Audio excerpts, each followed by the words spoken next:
Un week-end de F1 bien intense en Chine où les rebondissements étaient au rendez-vous et les réelles performances des écuries bien plus nettes.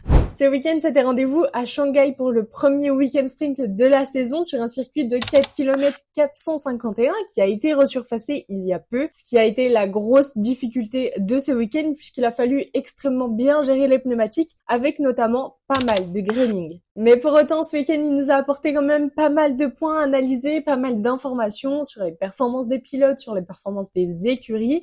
Je vous propose qu'on analyse tout ça ensemble. Mais vous, en attendant, dites-moi en commentaire qu'est-ce que vous avez pensé de ce week-end et de vos écuries et vos pilotes favoris.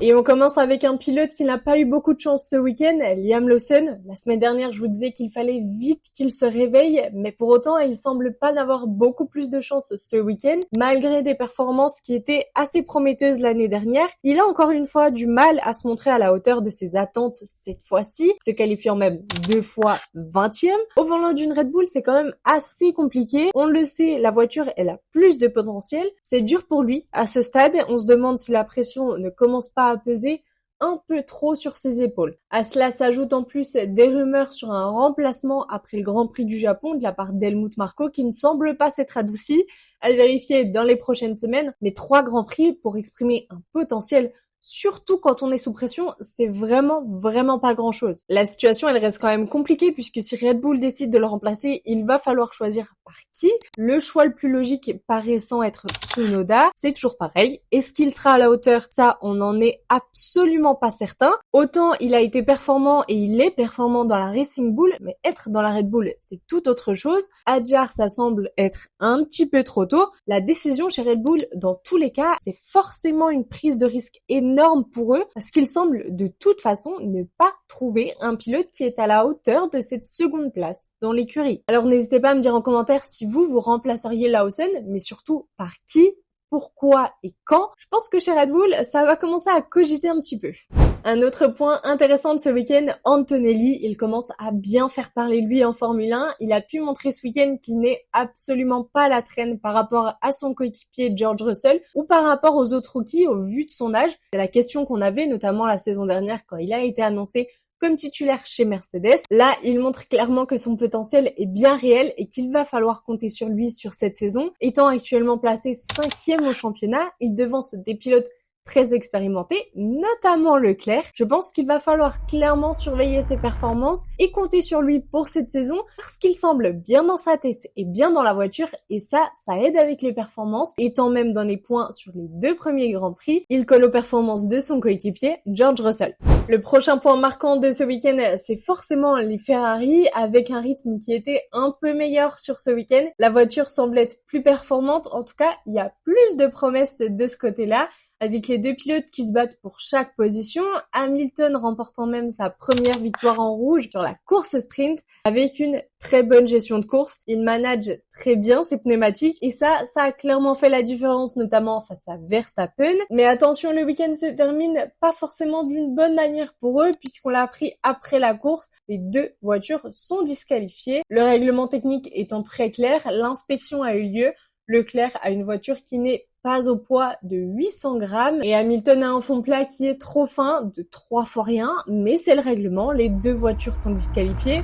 Ça, c'est un gros coup de massue pour l'écurie parce qu'ils avaient vu une performance positive, il y avait du mieux et pour autant, ils peuvent pas en profiter jusqu'au bout. Après, ce qui a été vu sur la monoplace ce week-end, ça reste quand même positif et encourageant. Après le week-end à Melbourne qui avait été assez décevant, ça devrait les remotiver et les pousser à continuer dans cette direction.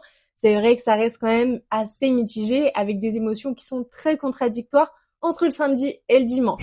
Passons maintenant à Haas qui a eu des progrès notables sur ses performances ce week-end. On a vu Ocon et Biermann avoir des résultats bien plus solides avec une 7e et une 10e position avant les disqualifications des Ferrari. Et franchement, c'est une super belle surprise. Ça montre que l'écurie est pas si à la traîne que ça. Ils ont même réussi à rattraper un peu le retard qu'ils avaient en arrivant en Chine pour le classement constructeur. Ils sont actuellement 7e. Ça reste super encourageant. Comme je le disais la semaine dernière, le circuit de Melbourne, il est très atypique.